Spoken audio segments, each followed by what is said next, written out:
இந்த 41 பேர் இறந்து போனதை பத்தி எந்த கவலையும் இல்லாமல் ஒரு பொறுப்பற்ற ஊதாரித்தனமான பேச்சா இருக்குது அவங்க சம்பவம். விஜயில இருந்து அங்க பேசுறது எல்லாரும் எவன் முகத்துல ஒரு கவலையும் இல்லை.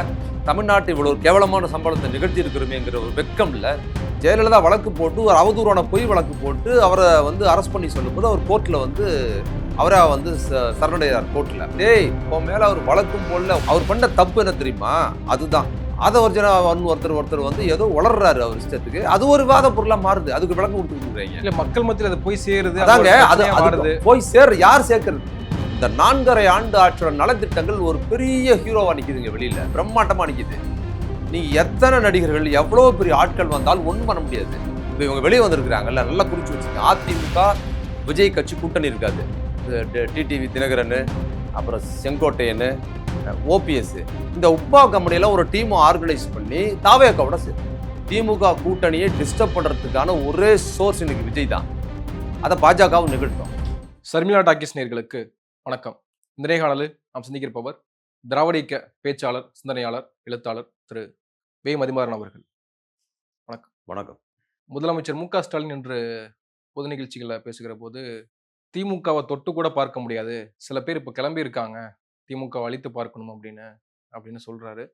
இன்னொரு புறம் தாவேக்காவினுடைய சிறப்பு பொதுக்குழுவில் திமுகவின் மீது அடுக்கடுக்கான குற்றச்சாட்டுகளை முன்வைத்து, அது விஜயா அவர்கள்ட்டாகட்டும், ஆதவ் அர்ஜுனா அவர்கள், 2 நபர்களுமே பல குற்றச்சாட்டுகளை முன்வைச்சாங்க. குறிப்பாக விஜய் அவர்கள் பேசுகிற போது வன்மத்தோடு முதலமைச்சர் மு க ஸ்டாலின் சட்டமன்றத்தில் தாவேக்காவின் மீது பல குற்றச்சாட்டுகள் முன்வச்சிருக்காரு அப்படின்னு சொன்னதாக இருக்கட்டும். ஆதவ் அர்ஜுனா ஒருமையில பல விஷயங்களை திமுகவின் முன்வைத்தது, உங்களோடு நான் 10 வருஷம் இருந்ததே மக்கள்கிட்ட பாவ மன்னிப்பு கேட்டுக்கிறேன் அப்படிலாம் பேசியிருந்தாரு. இப்போ முதலமைச்சர் மு க ஸ்டாலினுடைய பதிலடியும் இருக்குல்ல, எந்த கும்பனாலும் திமுக தொட்டு கூட பார்க்க முடியாது அப்படின்னு சொல்றாரு. எப்படி பார்க்குறீங்க அதை? அவர் முதலமைச்சர் சொன்னது இவங்களை நினைச்சு அவர் சொல்லியிருப்பார்னு எனக்கு தோணலை. இவர் பொதுவாகவே அவர் இவங்களை யாரையும் பொருட்டா மதிச்சதில்லை. இவரை மட்டும் இல்லை, இதுக்கு முன்னாலே அவர் 2018 ஆகஸ்ட் 28 தலைவராக பொறுப்பேற்றதுலேருந்து அன்னைக்கு இது மாதிரி சூப்பர் ஸ்டார் ரஜினிகாந்த் கடுமையாக பேசினார். அவரை பற்றி ஒரு வார்த்தை பேசலை. அப்புறம் கமல்ஹாசன் கட்சி ஆரம்பித்து அவர் உலகநாயகன், அவர் மிக கடுமையான இந்த விடலாம் மோசமான வார்த்தைகள் பேசும்போது கூட ஒரு வார்த்தையும் பேசலை. அவங்கள பற்றி ஒன்றும் பேசலை. தினகரன் பேசினார், அன்புமணி பேசினார், அப்புறம் இந்த நாம் தமிழர் சீமான் பேசினார். நிறைய பேர் அவரை பற்றி பேசிட்டு இருக்கிறாங்க. ஆனால் அவர் யாரை பற்றியுமே பேசினதில்லை. அவர் அப்போவும் பதவியேற்றதுலேருந்து இன்னைக்கு வரைக்கும் பார்த்தீங்கன்னா அவரோட டார்கெட் கரெக்டாக இருக்குது. யார் திமுகவுக்கு எதிரி, ஐடியாலஜி ரீதியாகவும் சமூக ரீதியாகவும் அரசியல் ரீதியாகவும் யார் எதிரி அப்படின்னா 2 பேரை தான் அவர் எப்பயுமே வரையறுக்கிறார். ஒன்று பாஜக, இன்னொன்று அதிமுக. இவங்க 2 பேரை தவிர பேர் சொல்லி, பிரதமர் பேரை சொல்லி, பாஜக பேரை சொல்லி, அதே போல் அதிமுக பேரை சொல்லி, அதே போல் எடப்பாடி பேரை சொல்லி தான் அவர் விமர்சிக்கிறாரே தவிர மற்றவங்க யாரையும் ஒரு பொருட்டா மதிச்சது இல்லைங்கிறது இவங்கெல்லாம் அவரோட இதுக்கு எதிர் அலைவரிசை. இவங்களாம் தம் கட்டி வண்டியில் ஏறி பேசி அதில் ஒரு திமுக விமர்சனம் பண்ணால் தான் நமக்கு மீடியா ஃபோக்கஸ் கிடைக்கும், நம்ம இருக்கிறது தெரியும், ரியாக்ஷன்ஸ் இருக்கும் அப்படிங்கிறதுனால அதை செய்கிறாங்க. அவரை பற்றி பேசுகிறதுக்கு வாய்ப்பு இல்லை. அதனால் இவங்களா இதுவரைக்கும் எல்லாரும் புதுசாக கட்சி ஆரம்பித்தவங்க எல்லாருமே எப்படி திமுகவுக்கு எதிராக, இன்றைக்கி இருக்கிற முதலமைச்சருக்கு எதிராக பேசி பேசினாங்களோ அது மாதிரி இவங்களும் அதை செய்கிறாங்க. அதனால் அவர் அதை பற்றி பேசினார்னு சொல்ல முடியாது.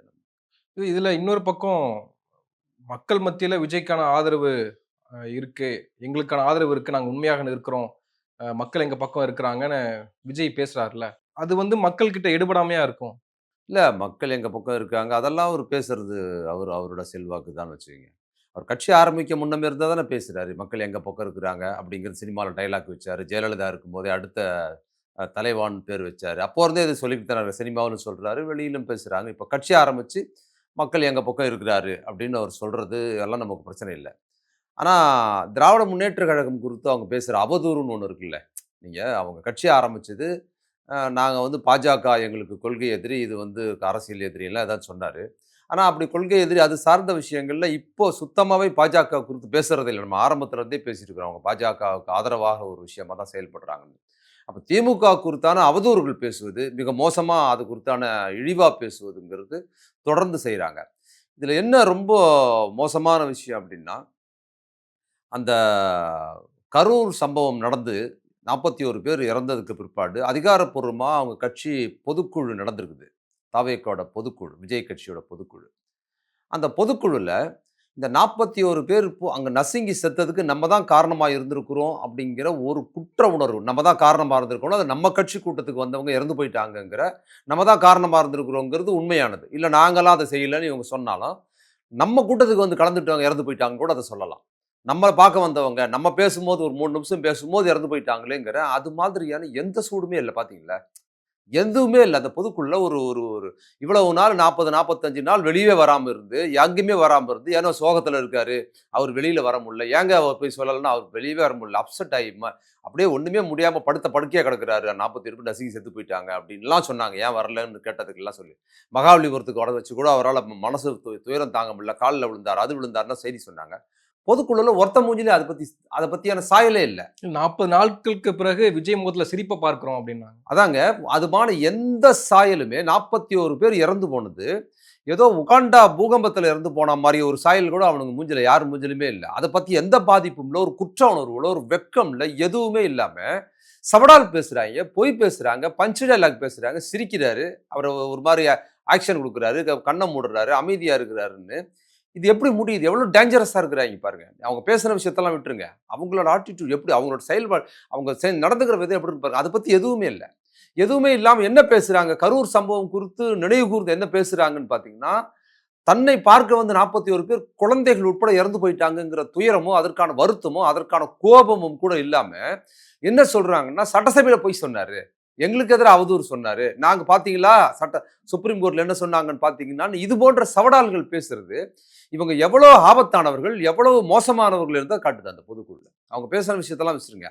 பேசறதுக்கு பின்புலத்துல இருக்கிற அவங்க மன உணர்வும், அவங்க பேசின விஷயங்களுக்குள்ளாரும், அவங்க கட்சியில் நடந்த ஒரு சம்பவத்துக்கு பிற்பாடு நடக்கிற பொதுக்குழுக்குள்ளார, அந்த பாதிப்பே இல்ல. அந்த கட்சியில ஒருத்தர் அப்போ வந்து இங்க வந்து மாவோயிஸ்ட் புரட்சி நடக்கும். அங்க நடக்கும்லாம் ஒருத்தர் பேசினார்ல அப்ப. அவரு பேசுறது கூட பாருங்க. எவ்வளவு ஆத்திரம், எவ்வளவு பொய், எவ்வளவு வன்மம், அந்த துயரமே இல்ல பாருங்க.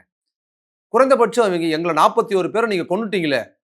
திமுக அரசு எங்கள கொன்னுருச்சு. இந்த போலீஸ் எங்கள கொன்னுருச்சுன்னு கூட பேசலங்க. அந்த மாரி அவதூறு கூட அவங்க சொல்ல வரல. வேற அவதூறு சொல்றாய்ங்க புதுசா. திமுக மேல. நீங்க இவ்வளவு நாள் திமுக போலீஸ் தான் கொன்னுச்சு. செந்தில் பாலாஜி தான் கொன்னுட்டார்லாம் சொல்லிக்கிட்டு இருந்தாய்ங்க. இப்ப என்ன பேசுறாய்ங்கன்னா, அத சொல்லவே இல்ல.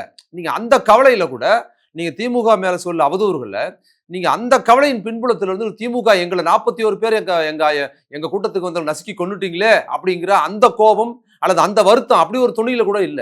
மாறா திமுக மீதான அவதூறு என்ன சொல்றாருன்னா, அப்ப இவரு சொல்ற எங்கள ஓடி ஒளிஞ்சிட்டேன்னு சொன்னியே அதுதான். நல்லா எங்கள ஓடி ஒளிஞ்சிட்டேன்னு சொன்னியா? அங்க போயிட்டேன்னு சொன்னியா?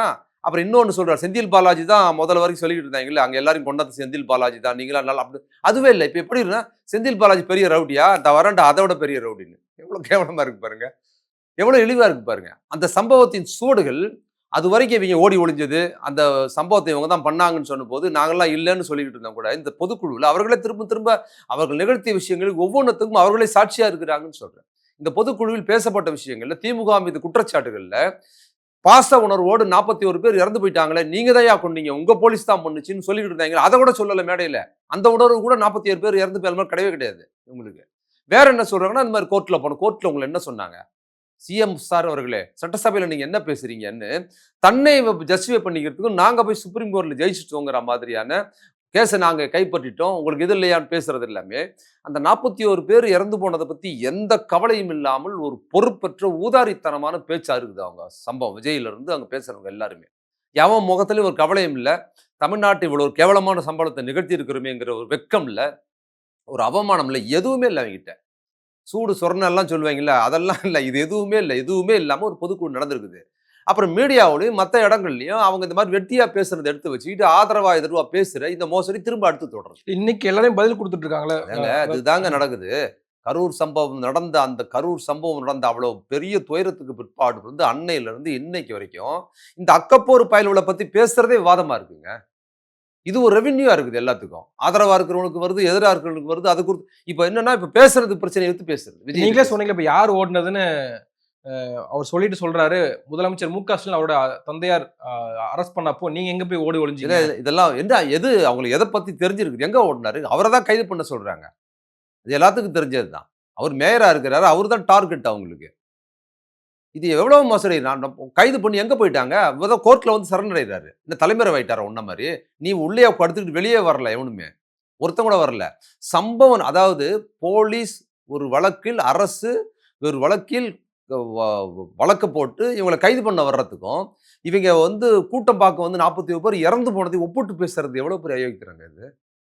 அது ஒரு அவதூறு வழக்கு. கலைஞர் மேலயும், அன்னைக்கு இருந்த மேயர் ஸ்டாலின் மேலயும் போட்ட ஜெயலலிதா போட்ட ஒரு அவதூறு வழக்கையும், 41 பேர் உன் கூட்டத்துக்கு வந்து நசுங்கி செத்து போனதையும் நீ முடிச்சு போட்டு, நான் போலன்னு இது என்னது இது? உன் மேல வழக்கு கூட போடல இவரு. ஜெயலலிதா வழக்கு போட்டு ஒரு அவதூறான பொய் வழக்கு போட்டு அவர வந்து அரெஸ்ட் பண்ணி சொல்லும்போது, அவர் கோர்ட்ல வந்து அவரா வந்து சரணடைறார் கோர்ட்ல. ஆனா நீ உன் மேல எந்த வழக்கையும் இவரு போடல. அவர் பண்ண தப்பு என்ன தெரியுமா? அதுதான். இவர் மேல எந்த வழக்கையும் போடல பாருங்க. ஏதாவது வந்து இவங்க சொல்லணும்னா, அது சொல்றா, இது சொல்றான்ல. டேய்! உன் மேல அவர் வழக்கும் போடல. உன்னைய உன் சம்மந்தப்பட்ட ஆட்கள் யாரையும் ஒரு கைதும் பண்ணல. அதுதான் அவர் பண்ண தப்பு. அதுதான் ஜனங்க சொல்றாங்க. அதனால தான் இவ்வளவு சவடால் பேசிட்டு திரிறாய்ங்க. 40 நாட்களுக்கு பிறகு வெளியில வந்து பேசுறாங்க. ஏதாவது சட்ட ரீதியாக பல விஷயங்கள் வந்து பேசப் போறாங்கன்னு பார்த்தா, திரும்பி அதே சதி கோட்பாட்ட தான் மறுபடியும் பேசுறேன்றாங்கப்போ, நீங்க சொல்றது மாரி நம்ம திரும்பி திரும்பி அவங்கள பத்தி தான் பேசணும் அப்டின்னா, அவதூறு கருத்துக்கள பேசிட்டே இருக்காங்க. அப்ப அரசு அத எப்படி கையாள்றதுன்னு ஒரு பெரிய இல்ல பிரச்சனை இருக்குல்ல? இவரு பொருட்படுத்தவே இல்லன்னு சொன்னேன்ல முதல்ல ஆரம்பத்துல. இவங்க எதையுமே இந்த கட்சி பேரு யாரையுமே அவர் பேர் சொன்னதில்ல. அவரோட வந்து கரெக்ட்டான டார்கெட் யாரோ அந்த 2 பேர பத்தி பேசுறாரு. பாஜக, அதிமுக பத்தி பேசுறாரு. இப்ப இவங்கள குறித்து எதுவும் பேசல. இன்னொன்னு அந்த சம்பவம் நிகழ்ந்தபோது, ஏதோ ஒரு வகையில் உடனடியா கைது பண்ணி, இதுல எதுக்கு இவங்கள பண்ணணுங்கிற அந்த அந்த இது பயன்படுத்தி இருக்கலாம் அவரு. அவர் பயன்படுத்தணும். இவங்கள வந்து டார்கெட் பண்ணி, இவங்கள வந்து அவர் தனக்கு போட்டியா இருக்கிறாங்க இந்த கட்சி. இவர் நடிகர் பெருசா வர்றாரு. இவரு தான் நமக்கு போட்டின்னு முதலமைச்சர் மனசுல இருந்திருந்தா, அவர் கைது பண்ணியிருப்பாரு. டகடகடன்னு கைது பண்ணியிருக்கலாம். கைது பண்ணா தப்பு கிடையாது. கைது பண்றதுல தவறும் கிடையாது. வழக்கு போட்டிருந்தா தப்பும் கிடையாது. ஆனாலும் அத கூட அவர் செய்யல. இத போய் இவனுங்கள போய் பண்ணிக்கிட்டு 41 பேர் செத்து போயிட்டாய்ங்க. அந்த துயரம்.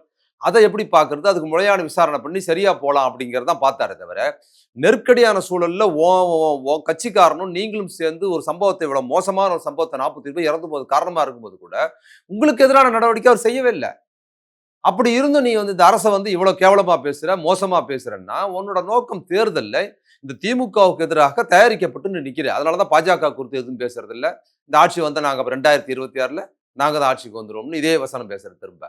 இப்ப பாருங்க கொஞ்சம் கூட கூச்சம் இல்லாம 47 பேர் கொன்னுபுட்டு 26ல நாங்க திருப்பி ஆட்சிக்கு வந்துருவோம்ங்கிற மனநிலையில தான் பேசுறீங்க நீங்க. என்ன இருக்கு? அதாவது இவங்கள குறித்து பேச வேண்டிய சூழல் நமக்கு திரும்ப திரும்ப நேர்றது பெரிய அவமானமா இருக்குங்க. இந்த கட்சி ஆரம்பிச்ச புதுசுல இருந்து போன வருஷம் மாநாடு போட்டிருந்தது கூட, ஏதாவது ஊடகத்துல பேசும்போது கூட யாருன்னே தெரியாத ஒரு பாருங்க நம்ம எவ்வளோ விஷயங்கள் பேசியிருக்கிறோம். இந்த எவ்வளவு மோசமான அரசியல் சூழலா இருக்கிறதுக்கு சொல்றேன். யாருன்னே தெரியாத எந்த வரியான ஒரு அறிவு மற்றவர்களை குறித்து அறிவார்ந்தவர்கள் அதை பத்தி கருத்து சொல்ல வேண்டிய ஒரு அவல நிலை வந்திருக்கிறது எனக்கு ரொம்ப வேதனையா இருக்கு. எனக்கே அது ரொம்ப வேதனையா இருக்கு. அந்த இவரு புஷி ஆனந்த்ன்னு ஒருத்தர பத்திலாம் நம்ம பேச வேண்டியிருக்குங்க. அவருக்கு ஒண்ணுமே தெரியல. புஷி ஆனந்துக்கு ஒண்ணும் தெரியல, விஜய்க்கு ஒண்ணும் தெரியல. அப்புறம் இந்த தாவேக்கா இப்ப அவர் விசிகால இருந்து போனார்ல அவரு. அவரு ஆதவ அர்ஜுனா எல்லாருமே பார்த்தீங்கன்னா, ஒரு மூடர் கூட்டமா இருக்கிறாய்ங்க. அவங்க எதையாவது ஒண்ணு பேசுறாங்க. ஊடகங்கள் அவங்களுக்கு முக்கியத்துவம் குடுக்குறாங்க. அது குறித்து வாதிக்க வேண்டிய அவலநிலை இருக்கு பாருங்க. இது போன்ற ஒரு மோசம் வேற எங்கேயும் நடக்கிறதுக்கு வாய்ப்பு எனக்கு தெரிஞ்சு, நானும் இந்தியா முழுக்க நடக்கிற அரசியல் விவாதங்கள பார்க்குறேன். கேரளா, கர்நாடகா, நார்த் இந்தியா, உத்தரப்பிரதேசம் குறித்து நம்ம பேசுறோம். அந்த ஊர்ல கூட, இது மாதிரி எவனாவது ஒரு மூடர்கள் திடீர்னு கிளம்பி வந்து ஏதாவது பொது இடங்கள்ல வந்து கருத்து சொல்லிடுவான். அதுக்கு ஊடகங்கள் அவங்கள ஒரு பெரிய அறிஞர் மாரி அவனுங்கள கருத்து எடுத்துக்கிட்டு விவாதம் கேட்கிற தன்மை எங்கேயுமே கிடையாதுங்க. எங்கேயுமே கிடையாதுங்க. ஆதவர்ஜுனா ஒருத்தர் வந்து ஏதோ உளறுறாரு அவர் இஷ்டத்துக்கு. அது ஒரு விவாத பொருளா மாறுது. அதுக்கு விளக்கம் குடுத்துக்கிட்டு இருக்கிறாய்ங்க. இல்ல மக்கள் மத்தியில அது போய் சேருது. அங்க அதாங்க ஒரு அது பிரச்சனையா அதுக்கு மாறுது. போய் யார் சேர்க்கிறது? திமுக குறித்து ஒரு அவதூறு சொன்னா, எவன் சொன்னாலும் யாராவது ஒருத்தன் அக்கப்போர் பையன் ரோட்ல போறவன் சொன்னான்னா, நாளே பிரமுகர் ஆயிரலாம். இப்ப திமுகவுக்கு ஆதரவாக நான் இந்த இவ்வளவு வருஷமா திமுகவுக்கு ஆதரவா பேசுறதுக்கு பதிலு, திமுகவுக்கு எதிரா பேசணும்னா ஸ்டார் ஆக்கிருவாய்ங்க நம்மள. நீங்க பெரிய சேட்டலைட் சேனல்லலாம் போய் இப்ப பேசுறது, மிக பெரிய விரிவா கட்டுரைகள் எழுதுறதெல்லாம் வேணாம். சும்மா ஒரு இத்து போன கேமரா வச்சுக்கிட்டு ஒரு யூடியூப் சேனல் மட்டும் நடத்திக்கிட்டு இருந்தீங்கன்னா, நீங்க பிரமுகரு. கடந்த 10 ஆண்டுகளா அதான் நடக்குது இங்க. திமுக எதிர்க்கட்சியா இருக்கும் போதுலருந்து நீங்க ஆளுங்கட்சியா வரைக்கும்போது, வெறும் திமுகவ நீங்க விமர்சனம் பண்ணி பேசிக்கிட்டு ஒரு யூடியூப் சேனல்ல ஸ்டார் ஆயிட்டாங்க இன்னைக்கு. அக்கப்போரா இருக்கிற எதையாவது ஒண்ணு பேசுறது. அவங்க இதுக்கு முன்னால என்ன பேசுனாங்க, எதையாவது பேசிக்கிட்டே இருக்கிறாங்க நீங்க பாருங்க. அவங்களுக்கு எந்த வாத நிகழ்ச்சியில தொலைக்காட்சி சேட்டலைட் சேனல்ல கூட வர்றதில்ல. ஒரு பத்திரிகையில கட்டுரை கூட எழுதுறதில்ல. அவங்களோட யூடியூப் சேனல்ல உட்கார்ந்து பேசுறாய்ங்க. பார்த்தா ஸ்டார் ஆயிடுறாய்ங்க. அதுக்கப்புறம் திமுக தரப்புல இருக்கிறவங்க என்ன பண்றாங்க? திமுக தரப்புல இருக்கிற யூடியூப் சேனல் நடத்துறவங்க அல்லது அதுக்கு பதில் சொல்றவங்க, திமுகவின் சாதனைகளை சொல்லி அத வந்து வைரல் ஆக்குற மாரிலாம் எனக்கு தெரியல. மாறாக இந்த அக்கப்போர் ஸ்டார் ஆயிட்டானுங்கல்ல பேசி, அவனுங்க பேசுவதன் மூலமாக இவங்க ஒரு ஸ்டார் ஆகுறாங்க. அவங்களுக்கு பதில் சொல்றது, அவங்கள திட்டுறது, டேய் அவ்வளோதாங்கிறது. இது சீமான் காலத்துல இருந்து இது வரைக்கும் நடக்குது. இது ரொம்ப மோசமானதா இருக்குதுன்னு நினைக்கிறேன். என்ன ஆகுதுன்னா, யூடியூப் சேனல்லயோ, மற்ற விஷயங்கள்லயோ, இது போன்ற அக்கப்போர பேசுறவங்க தான் லைம் லைட்ல போட முடியும். இப்ப நம்ம கருத்து சொல்றோம்னா, இது பெருசா போவாது வீடியோ. இப்படி ஒரு மோசமான ஒரு சூழல் எந்த ஊர்லயும் கிடையாதுங்க. எந்த எந்த ஸ்டேட்லயும் கிடையாது. எவனாவது ஒருத்தன் திடீர் இப்ப நாளைக்கு கூட எவனாவது ஒருத்தன் வருவான். திடீர்னு எவன்னே தெரியாது உங்களுக்கு. எவனாவது ஒருத்தன் வந்து திமுக வந்து எதையாவது சொல்லுவாங்க. நானும் பார்க்குறேன். திராவிட முன்னேற்ற கழகம் குறித்து ஏதாவது ஒரு குற்றச்சாட்ட நீ ஆதாரப்பூர்வமா சொல்லி விவாதம் பண்ணலாம்னா அதுவும் கிடையாது. ஊரறிந்த எல்லாருக்கும் தெரிஞ்ச ஒரு விஷயத்துல ஒரு பொய் சொல்லுவானுங்க. அப்ப என்ன ஆகும்னா, நீங்க திமுக எதிர்க்கட்சியா இருக்கும்போது கூட, திமுக ஆளுங்கட்சியின் ஊழல பத்தி விமர்சனம் பண்ணி பேசுறதுலருந்து மடைமாற்றுறது திமுக காரங்களே, திமுக தலைமை, திமுக தொண்டர்கள. என்ன பண்ணுவாய்ங்கன்னா, திடீர்னு அதே மாரி இன்னைக்கு இவர பத்தி கைது பண்ணத பத்தி எவனோ ஒருத்தன் வாயின்னு சொன்னான்ல, இவரு ஓடி ஒளிஞ்சாருன்னு. அது மாரி அப்போ, இவரு வந்து ஸ்டாலின் எமர்ஜென்சில கைதே ஆவலன்னு ஒருத்தன் சொன்னாங்க. யார் கைது ஆகல? இதோ பாத்துங்க ஆதாரம்னா, அதுக்கு நாங்க விளக்கம் குடுக்கணும். இது எவ்வளவு அது என்னன்னா, அது எதற்காக பண்ணப்படுதுன்னா, அன்னைக்கு அதிமுக ஆட்சியின் ஊழலும், எடப்பாடி பற்றி விஷயங்கள பத்தி பேசுறதுல இருந்து மடைமாற்றுவது. ஒவ்வொரு முறையும் திமுக கலைஞர் ஆட்சி சாதனை சொல்லாம, அவங்க தன்னை குற்றமற்றவர்ன்னு சொல்ல வேண்டிய நிர்பந்தத்துக்கு தள்ளப்படுது. அதே தான் எல்லாரும் பாக்குறாங்க. அப்புறம் கொஞ்ச நாள் பொறுத்த உடனே என்னாச்சு? முரசொலியோட பஞ்சம் நிலம்ட்டாய்ங்க. நீங்க பாக்குறீங்கல்ல? பண்ண உடனே அதெல்லாம் வழக்கு போட்டு, அவர கோர்ட் போட்டு எங்க கிட்ட ஆதாரம் இருக்கு. அங்கங்க சேனல்ல பதில் சொல்றது, டிவி விவாதம் நடக்குது உடனே. எவனோ ஒருத்தர் யாராவது ஒருத்தர் அவதூறு போற போக்குல ஏதாவது சொல்லிட்டு போயிடுவாங்க. இவங்க யாரும் ஆதாரம் கேட்கறது இல்ல. எல்லாருக்கும் தெரியும் அது இல்லன்னு. ஆனாலும் என்ன பண்றது? விவாத பொருளா அத மாத்துறது எடுத்து. உடனே விவாத பொருளா மாத்திட்டாங்கங்கிறதுனால திமுக தரப்புல இருக்கிற எல்லாரும் என்ன பண்ணுவாங்க? அதெல்லாம் கிடையாது. ஆதாரம் இருக்கு, அது இருக்குன்னு இருக்கிற டாக்குமெண்ட்லாம் கொடுத்து ஒரு 3, 6 மாசம் அதுக்கு பதில் கொடுத்து, அது இல்லன்னு பண்ணதுக்கு அப்புறம், சொன்ன குற்றவாளி அது சொன்னாங்கல்ல, அவங்கலாம் அத பத்தி ஒண்ணும் சொல்றது இல்ல. ஊடகங்கள்ல செய்தி போட்டானே, மறுப்பு செய்தி அதுல போட்டு அது ஒண்ணும் சொல்றது இல்ல. இது எப்பவுமே நடக்குது ஜெயலலிதா காலத்துல இருந்து. ஸ்பெக்ட்ரம் ஊழல்னு ஒண்ணு கண்டுபிடிச்சாய்ங்க. ஸ்பெக்ட்ரம் ஊழல்னு கண்டுபிடிச்சு, அது இல்லாத ஒரு ஸ்பெக்ட்ரம் ஊழல கொண்டு வந்து போட்டு, எவ்வளவு மோசமா தமிழ் பத்திரிகையில பிரிண்ட் மீடியா அன்னைக்கு சேட்டலைட் மீடியாவோட யூடியூப் சேனல்லாம் இல்லாத பிரிண்ட் மீடியாவுல எங்க திரும்பினாலும் திமுகவுக்கு எதிரான அவதூறு. அது பண்ணிட்டாங்க, இது பண்ணிட்டாங்கன்னு சொல்லி அவ்வளவு சொல்லி வந்ததுக்கு பிற்பாடு அதெல்லாம் போட்டு எழுதுனாய்ங்க. அதுக்கு பிற்பாடு அந்த கேஸ் உடைச்சு இன்னைக்கு ஸ்பெக்ட்ரம் ஊழல் இல்லன்னு அதே சிபிஐ கோர்ட் தீர்ப்பு கொடுத்ததுக்கு பிற்பாடு அது விவாத பொருளே மாற மாட்டேங்குது. விவாத பொருளா மாற மாட்டேங்குது. அதுக்காக வருத்தம் தெரிவிச்சவனு சொல்றது இல்ல.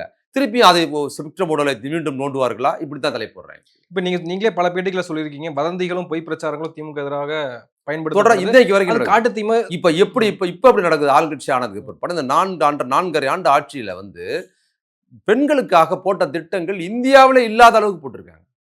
இந்தியாவிலே இல்லாத அளவுக்கு வெவ்வேறு மாநிலங்கள்ல வெவ்வேறு சேனல் நடக்கிற விவாதங்கள வெளியூர்ல இருந்து வர நண்பர்லாம் பேசும்போது இந்த ஊர்ல போட்ட திட்டங்கள கொண்டாடி கொண்டாடி பேசுறாங்க அந்த ஊர்ல. இவ்வளவு சிறப்பா பெண்களுக்கு ரூ. 1000 கட்டணம் குடுத்தது, கட்டணமில்லா பேருந்து குடுத்தது, கல்வி திட்டங்கள்ல வந்து நான் முதல்வன் திட்டம்னு கொண்டு வந்தது, பல்வேறு திட்டங்கள் ஒவ்வொரு ஊர்லயும் பேசுது. பாஜக காரங்க இவ்வளவு மோசமா இங்க திட்டம் பேசுறாய்ங்க. பீகார்ல தேர்தல்ல இதே திட்ட அறிக்கை எடுத்து அவைங்க விடுறாங்க. பிரச்சாரத்துக்கு குடுக்குறாய்ங்க. அப்ப இத பற்றி பேசுறது என்ன ஆகுதுன்னா, திமுகவும், திமுக ஊடகத்துல இருக்கிறவங்களும், அப்புறம் திமுக தரப்பு ஐடிவிங்க, திமுக ஆதரவாளர்கள், இப்ப நாங்க எல்லாருமே என்ன பண்றதுன்னா, இதுக்கு வந்து திமுகவின் சாதனைகளை சொல்றதே கிடையாது. அது கலைஞர் செஞ்ச சாதனை சொல்லியிருந்தா கலைஞர் தோத்தே இருக்க மாட்டாரு. அதே மாரி இன்னைக்கு 4 ஆண்டு ஆட்சியின் சாதனையில இவ்வளவு சிறப்பு வாய்ந்த சாதனை பத்தி விவாதிக்கிறது கிடையாது. ஏன்னா, திமுக ஆதரவா யூடியூப் சேனல் பேசுறவங்க கூட இது விவாதம் பண்ணா ஹிட் ஆவறது இல்ல. நீங்க இவ்வளவு பேர் இருக்காங்க. ஒரு ஒரு திமுக தலைவர் தளபதி ஸ்டாலினோட யூடியூப் பக்கம் இருக்கு. பார்வையாளர் கம்மியா இருக்கு. திமுக அது லைக் பண்றது இல்ல. திமுக திட்டி பேசினா தான் அத எடுத்து போட்டு பேசுறாங்க. இது ரொம்ப மோசமான ஒரு சூழல். அப்ப திமுகவின் சாதனைகளை மக்கள் தயாரா இருக்கிற மக்கள் இந்த அக்கப்போர்லாம் பார்க்கறது இல்ல. அவங்களுக்கு இந்த நலத்திட்டங்கள் எல்லாம் தெரியுது. இந்த 4 1/2 ஆண்டு ஆற்றோட நலத்திட்டங்கள் ஒரு பெரிய ஹீரோவா நிக்குதுங்க வெளியில. பிரம்மாண்டமா நிக்குது. நீங்க எத்தனை நடிகர்கள், எவ்வளவு பெரிய ஆட்கள் வந்தாலும் ஒண்ணும் பண்ண முடியாது. ஆனா இவங்க என்ன பண்றாங்கன்னா, விஜய் வந்ததுக்கு பிற்பாடு திமுகவுக்கு பெரிய நெருக்கடி வந்துருச்சு. ஜெயிக்கிறது கஷ்டங்கிற மாதிரியான ஒரு மாய தோற்றத்த திரும்ப திரும்ப உருவாக்குறாங்க மீடியாக்கள்ல. அப்ப நாங்களும் என்னைய போன்றவர்களும் திமுக ஆதரவா இருக்கிறவங்க, திமுகவோட அந்த இணைய விங்கெல்லாம் பயங்கரமா இயங்குதுங்கிறாங்க. எனக்கு அது தெரியாது யாரையும். அவன்லாம் பார்த்தீங்கன்னா, எல்லாரும் வந்து இவனுங்கள விமர்சனம் பண்றது, இவங்கள திட்டுறது, அதன் மூலமா போற தகராறு தான் வருது. இந்த சாதனைகளை பெருமளவில் சொல்வதற்கு எந்த நெட்வொர்க்கும் இல்ல. அத சொன்னா இந்த பயல்வெல்லாம் சிதறி ஓட்டுருவாங்க. ஆனாலும் தாவேக்காவுக்கு தெரிஞ்சிருக்கும். ஆனா பொது மேடைகள்ல தாவேக்கா வந்து குறிப்பா இந்த இலவச பஸ் பயணத்த வந்து ஓசி பஸ்ன்னு சொல்றது. இப்ப அப்புறம் வந்து தாங்க ரூ. 1000 கைவிடுங்க. அதுதாங்க அது ஒண்ணு தாங்க இப்ப அவங்க கிட்ட வந்து நான் சிறப்பான விஷயமா பார்க்குறேன். ஏன்னா இதுவரைக்கும் பாஜகவாகட்டும், யாராகட்டும், யாராலயும் திமுக கொண்டு வந்த நலத்திட்டங்கள விமர்சனம் பண்ணி பேசுறது தைரியம் யாருக்கும் இல்ல. ஏன்னா பேசுனா மக்கள் எப்படி எதிர்ப்பா மாறிடுவாங்கன்னு இவங்களுக்கு தெரியும். ரூ. 1000 திட்டத்த பத்தி அதிமுக, பாஜக ஒண்ணும் சொல்றதில்ல. என்ன சொல்றாங்கன்னு தெரியுமா? நாங்க வந்தா 2000 குடுப்போம் தான் சொல்ல முடியுது. க கட்டணமில்லா பேருந்து திட்டத்த குறை சொல்ல முடியல. நான் முதல்வன் திட்டத்த சொல்ல முடியல. விளையாட்டுத்துறை அமைச்சர் இருந்தபோது அவர் கொண்டு வந்த திட்டங்கள, இப்போ துணை முதலமைச்சர் கொண்டு வர அவர் துறை சார்ந்த திட்டங்கள பத்தி இதுவரைக்கும் எந்த குறையும் யாராலும் சொல்ல முடியல. வாரிசு அரசு அந்த மாரி தான் சொல்ல முடியுது. எதுவும் சொல்ல முடியல. அந்த தைரியம் யாருக்கும் இல்ல. மக்கள் ஏன்னா இந்த திட்டங்கள் எல்லாம் பயன்பெற்ற மக்களா இருக்கிறாங்க. நமக்கு எதிரா மாறிடுவோம்னு பயம் இருந்தது. இவங்க பேசுறாங்கல்ல, இவங்களுக்கு தான் உலகமே தெரியாதுல்ல. இவங்க தான் ஒரு மூடர் கூட்டம்ல. அதனால இந்த விஷயம் இவங்கள இன்னும் டோட்டலா மக்கள் மத்தியில அம்பலப்படுத்துறதுக்கு யாரும் பண்ண முடியல. அவங்களே தங்க வாயில சொல்றாங்க. பெண்கள்லாம் விட்டு கொடுக்கணும், 1000 வாங்காதீங்க அப்படின்னு. தயவு செய்து அத சொல்லிக்கிட்டே இருப்போம். உங்க தலைவர வந்து சொல்ல சொல்லுங்க. ரூ. 1000 திட்டம் சரியில்லன்னு விஜய சொல்ல சொல்லுங்க. மத்தவங்களலாம் சொல்ல சொல்லுங்க. அதுதான் அவங்க செய்ற சிறப்பான ஒரு உதவியா இருக்கும். இந்த தமிழ் மக்களுக்கு. சொல்லுங்க. இன்னும் சொல்லிக்கிட்டே இருங்க. ரூ. 1000 சரிக்கட்டு. அதுவும் கட்டணமில்லா பேருந்துல போவாதீங்கன்னு சொல்லுங்க. அப்ப தெரியும். திமுக எங்க செல்வாக்கு பெற்றிருக்கிறது, போராட்டங்கள்ல உங்கள எப்படி விரட்டடிக்க போறாங்க மக்கள்ங்கிறத நீங்க பார்த்துக்கங்க. நீங்க இணையங்கள்ல வந்து விஜய்க்கு ஆதரவா இருக்கு, சீமான் வந்து ஒரு ஹீரோ. நீங்க இணைய ஊடகங்கள்ல பார்த்தீங்கன்னா, சீமான் வெளியில மக்கள் மத்தியில யாருன்னே தெரியாது. கிராமப்புறங்கள்ல. நீங்க சிறு அமைப்புகள், மற்ற அமைப்புகளோட ஒப்பிட்டீங்கன்னா, சீமான் பெரிய ஆளு. பெரிய மெயின் ஸ்ட்ரீம் கட்சிக்கு அதுக்கும் சம்மந்தம் கிடையாது. அ அவரு. ஆனா அவரு இணையத்தில ஒரு ஸ்டார். இணையத்தில நீங்க வந்து ரஜினிகாந்த விடவும் ஒரு ஸ்டாரான சீமானுக்கு ஆதரவா பேசினாலும், அதிலயும் பாருங்க, அந்த கட்சியிலயும் எவன்னே தெரியாது. ஒரு யூடியூப் சேனல் வச்சு அதில ஒரு தலைவர் ஆயிட்டாங்க. அதில ஒரு 2 பேரு. பார்த்தீங்கல்ல? அவங்க வாயில வர கெட்ட வார்த்தைலாம் பேசியிருக்கிறீங்க. இப்ப அவங்க ஒரு கருத்தாளர்கள். தொலைக்காட்சி விவாதத்தில வர்றாய்ங்க. முதலமைச்சர போய் சந்திக்கிறாய்ங்க. அவரு கருத்தாளர் உருவாக்கிறாங்க. இது ஒரு மோசமான ஒரு சூழல். அவங்க எப்படி வளர்ந்தாங்கன்னா, முழுக்க முழுக்க இதே மாரி அவதூறு திமுகவுக்கு எதிராக, திமுக தலைவருக்கு எதிராக மிக மோசமான அவதூறுகளை சொல்லி மட்டுமே எந்த நாலேட்ஜும் இல்லாத, எந்த மாரியான பின்புலமும் இல்லாம அப்படி பேசி வளர்ந்தவங்க தான். இப்ப தமிழ்நாட்டின் சூழல் ரொம்ப மோசம். அறிவார்ந்த சூழலே தமிழ்நாட்டுல இல்லங்க. திராவிட முன்னேற்ற கழகத்துக்கு எதிரான கருத்தாக்கத்தில் அவதூறுகளை சொல்வதற்கு அறிவாளிகளே தன்னை மூடர்களாக மாத்திக்கிறாங்க. இது இல்ல மூடர்கள்லாம் அவதூறுகளால தான் திமுக வீழ்த்த இல்லையே. முடியும்ன்ற. திமுகவுக்கு எதிராக இந்த மாரி நாம் தமிழர்ல வந்து விஜய் கூட வந்த மூடர்களா இருக்கிறவங்க, ஒன்றும் இல்லாம அல்லது உதிரிகளா இருக்கிற மூடர்களா இருக்கிறவன், திமுகவ பத்தி சொல்லி அறிவாளி மாரி தொடர்மா மாறிக்கிறான். அதே மாரி அறிவாளிகளா இருக்கிறாங்கல்ல, ஊர் உலகம் பேசுறது, நியாயம் பேசுறது, பெரிய பெரிய கருத்துக்கள்லாம் சொல்றதெல்லாம் இருப்பாங்க. பெரிய மனிதாபிமானம் பேசுறது, அதெல்லாம் அறிவார்ந்த உலக அரசியலா பேசுறதெல்லாம். அவங்க என்ன பண்றாங்கன்னா, திமுகவுக்கு எதிரா பேசும்போது, அவர்கள் தன்னை மூடர்களா மாற்றிக்கொண்டு திமுகவுக்கு எதிரா பேசுறாங்க. யாருமே இல்ல. இந்த அவதூறு பேசுவதற்கு தயாரா இருக்கிறாங்க. இப்படித்தான் இருக்குது. இதுல நடுவுல நம்ம ஏதாவது திமுக அரசின் சாதனைகள்லாம் சொன்னோம்னு சொன்னா, இப்ப திமுக ஒண்ணும் இல்லங்க. இப்ப நம்ம போய்க்கிட்டு இருக்கிறோம். இந்த விஜய் கான்ட்ரோவர்சி இதெல்லாம் பேசாம, இந்த 4 1/2 ஆண்டு ஆட்சியின் சாதனை திட்டங்கள்ல மையமான விஷயங்கள் எடுத்து நான் டீட்டெயிலா மக்கள் மத்தியில பேசும்போதுங்க, பயங்கர ரீச் ஆகுது. நான் பொதுக்கூட்டங்கள் திமுக மேடையில, வெளி மேடைகள்ல பேசும்போது 4, 5 பேரோட சேர்ந்து பேசும்போது, நான் நலத்திட்டங்கள் திமுகவோட சிறப்பா வந்து முதலமைச்சர் எப்படி பண்ணாரு, இன்னைக்கு ஒரு துணை முதலமைச்சர் எப்படி திட்டங்களை செயல்படுத்துறாருன்னு சொல்லும்போது மக்கள் வரவேற்று கொண்டாடுறாங்க. மேடையில வந்து கொஞ்சம் சில பேர் பேசும்போது ஏதாவது இந்த மாரியான அ இந்த சீமானு, அப்புறம் விஜய் இவங்கலாம் திட்டி பேசுறது மட்டும் ஹைலைட் பண்ணி பேசுறாங்கன்னு வச்சுக்கங்களேன், அது பெருசாலாம் ஒண்ணும் ரீச் ஆகல பொதுமக்கள் மத்தியில. ஆனா YouTubeல போடும்போது, இந்த நலத்திட்டங்கள பத்தி பேசுன என்னோட பேச்சு கம்மியா தான் இருக்குதும். இந்த சவடாலா இவங்கள திட்டி பேசுன பேச்சு ஸ்டாரா போயிடுது. இதே யூடியூப் சேனல்ல. இது வந்து பொது கருத்தா மாறுதுங்கிற ஊடகங்கள்ல விவாதங்களுக்கு. சமூகம் அப்படி இல்லங்கிற. அதுவும் இவங்கள பத்தி பேசுறது ரொம்ப கேவலமா இருக்குது. ஆனா இன்னொரு பக்கம் அரசியல் கட்சி தலைவர்கள் இப்போ டிடிவி தினகரன் சொல்றாரு, அதிமுக 3வது இடத்துக்கு தள்ளப்படும், 2ஆம் இடத்துக்கு தாவேக வரக்கான வாய்ப்புகள் அதிகமாகவே இருக்கு அப்படின்னு சொல்றாருல்ல. அப்போ அந்த லைம்லைட் அவங்களுக்கு கிடைக்குதுல்ல. ஆமா. இப்போ இந்த கூட்டணிய பத்தி கூட நீங்க சரியா ஒரு விஷயத்த வந்திருக்கிறீங்க. இப்ப அதிமுக காரங்க என்ன நெனச்சாங்கன்னா, விஜய் வந்து எப்படியாவது கூட்டணிக்கு வந்துருவாரு. அதனால வந்து எடப்பாடி அவங்க கட்சிக்காரர்ட்டயே கொடிய அனுப்பிச்சு விட்டது. அப்புறம் பிரஸ் மீட்ல கேட்கும்போது கூட உங்களுக்கும் தாவேகா கூட்டணின்னு கேட்டா சிரிச்சுக்கிட்டே சொல்றாரு. அப்படிலாம் ஒண்ணும் இல்லங்க கூட்டணி. நாங்கலாம் ஒண்ணும் பேசலங்கன்னு முந்தா நாள் கூட சொல்லிக்கிட்டு இருந்தாரு. இப்போ அவங்க மடை மாற்றி விமர்சிக்க ஆரம்பிச்சிருக்கிறாங்க. இதே கரூர் விவகாரத்துல அரசு குற்றம் சொன்ன அதிமுக பிரமுகர்கள், இன்னைக்கு விஜய பேசுற அளவுக்கு இந்த பொதுக்குழுக்கு அப்புறம் மாறி இருக்கிறாங்க. ஏன்னா, அவர் தாவேகா வந்து பாஜக மற்றும் அதிமுக கூட்டணிக்குள்ள வராது அப்படின்னு அவங்க முடிவு பண்ணியிருக்கிறாங்க. அது வராதுங்கிறது முதல்ல எனக்கு தெரிஞ்சது தான். ஏன்னா, அவர் பாஜக தரப்பாக அவரை நிறுத்துனதே வெளியில திமுகவுக்கு போற ஓட்ட மடைமாற்றுவதற்கு சிறுபான்மை மக்கள் ஓட்டு. அது பாஜக, அதிமுகவுக்கு போவே போகாது. அதத்தான் நான் ஆரம்பத்துல இருந்து திரும்ப திரும்ப சொல்றேன். எதுக்காக நிப்பாட்டுனாங்க? விஜய் எந்த நெட்வொர்க்ல இயங்குறாரு அப்படிங்கிறது. தலித் மக்கள் ஓட்டு, சிறுபான்மை மக்கள் ஓட்டோட டார்கெட் பண்ணி தான் விஜயை வெளிய நிப்பாட்டி வச்சிருக்கிறாங்க. அதனால தான் அவர் பேசும்போது அம்பேத்கர் பற்றி பேசுறது, அம்பேத்கர் புத்தகம் வெளியிடுறது, திருமாவளவன டார்கெட் பண்ணி பேசுறது, அப்புறம் வந்து சிறுபான்மை மக்கள் இஸ்லாமியர்களுக்கு ஆதரவா பேசுறது, குல்லா வச்சுக்கிறது, ரம்ஜானுக்கு விருந்து குடுக்குறது, இது எல்லாமே அதோட ப்ராசஸ். இது வரைக்கும் அதெல்லாம் செஞ்சதே கிடையாது. அதான் சினிமாவில் முஸ்லீமை தீவிரவாதியா வாழ தகுதியற்றவனா அந்த சுட்டு அழித்தொழிக்கப்பட வேண்டியவனா துப்பாக்கி எடுத்துக்கிட்டு அப்படியே தூக்கிட்டு வர்றது முஸ்லீம் எல்லாம் விஜய் படத்துல அவ்வளவு மோசமா பண்றது. இங்க வந்துட்டு பிரியாணி விருந்து வைக்கிறாரு. நீ ஒரு நாள் கூட காமிச்சதில்ல. அதே மாதிரி அவர் சினிமாவில் எங்கேயுமே அம்பேத்கர் படத்தை கூட காமிச்சதில்ல. அரசியலில் ரெண்டும் நேர் எதிரா விஷயத்தை சினிமாவில் பண்ணிட்டு இங்க வந்து பண்றாருன்னா இந்த 2 ஓட்டும் திமுகவுக்கு ஆதரவாக இருக்குது. திமுக கூட்டணிக்கு இருக்கு. முஸ்லீம் ஓட்டு, தலித் மக்கள் ஓட்டு, இஸ்லாம் பாஜக எதிர்ப்பு ஓட்டுங்கிறதும் சாலிடா திமுகவுக்கு தான் 100% வரும். 1, 2 வேலூர் இப்ராஹிம் மாதிரி கட்சி வச்சிருக்கிறவங்க மத்தவங்க வேணுமா அது பேசலாம். மற்றபடி முழுக்க முழுக்க அப்படிதான் இருக்குது. அதை வந்து பெருமளவில் பிரிச்சு எடுத்துக்கிட்டு போயிட்டா இவங்க வந்து மத்த ஓட்டுகளை வாங்குறதுக்கு வாய்ப்பா இருக்குங்கிற அந்த கூறுகள்ல தான் இவர் நிப்பாட்டுறாரு. நான் ஏற்கனவே பலமுறை சொல்லியிருக்கிறேன். பீகார் தேர்தல்ல, போன சட்டசபை பீகார் தேர்தல்ல, உத்தரப்பிரதேச தேர்தல்ல இது நடக்கும். அங்க வழக்கமா நடக்கும். யாராவது ஒரு பிஜேபி எதிர்ப்பா பேசுகிற முஸ்லீம் கட்சி தலைவரையே என்ன பண்ணுவாங்க, தனியா நிக்க வைப்பாங்க பிஜேபி குரூப். இந்த ஓய்சி நிப்பாரு. அப்படியே வந்து பார்த்தீங்கன்னா, தலித் அமைப்புகள் வந்து இருந்ததுன்னா, அவங்க வந்து மாயாவதி போன்றவர்கள், நாங்க பிஜேபியும் கிடையாது, காங்கிரஸும் கிடையாது, தனியா நிப்போம்பாங்க. தலித் மக்கள் ஓட்டு இது அந்த பக்கம் தான் வரணும். அவங்க ஒருபோதும் பாஜக கூட்டணிக்கு போமாட்டாங்க. முஸ்லீம் போமாட்டாங்க. அப்ப பாஜகவுக்கு எதிரா யார் நல்லா இருக்காங்க? மாயாவதி தான் போடுறாங்க போடு ஓட்டு. ஓவைசி தான் பாஜக நல்லா போடுறாரு போடு ஓட்டுன்னு காங்கிரஸுக்கு போட வேண்டிய ஓட்டு அங்க போறதுனால அவங்க ஜெயிக்கிறது ரொம்ப ஈஸியா போயிடும். அப்படி ஒரு கால்குலேஷன் அங்க இல்ல. அதுதான் இங்க ஃபார்முலா பண்ண பாக்குறாங்க. முயற்சி பண்ணாங்க. அதுக்கு ஒரு ஆளா இப்போ விஜய் கிடைச்சிருக்கு. அந்த தான் அவங்களோட டார்கெட். ஜெயிக்க முடியாதுன்னு தெரியும். அதுல என்னன்னா போற ஊர்கள்ல அதிகமான பார்வையாளரை பார்க்க வராங்கல்ல. அது வந்து இன்னொரு கருத்தை உருவாக்குது. ஆட்சியை பிடிச்சிருவாரு. அவ்வளவுதான் திமுகங்கிறது பேசுவதற்கு ஒரு வாய்ப்பாவும், வாயை பழக்கிறதுக்கு வாய்ப்பாவும் அமையுதுங்கிறது ஒரு அவர் அதிமுக கூட்டணிக்கு போக மாட்டார். நான் தான் சொல்ல தனித்து நிக்கணும்னு. அதே அமித்ஷாவால் செங்கோட்டையன் இன்னைக்கு வந்து வெளியே வந்திருக்கிறாரு. அதனால அவர் பாஜக எதிர்ப்பாளர் கிடையாது. இப்ப செங்கோட்டையனுக்கும் இவருக்கும் ஒத்து போல.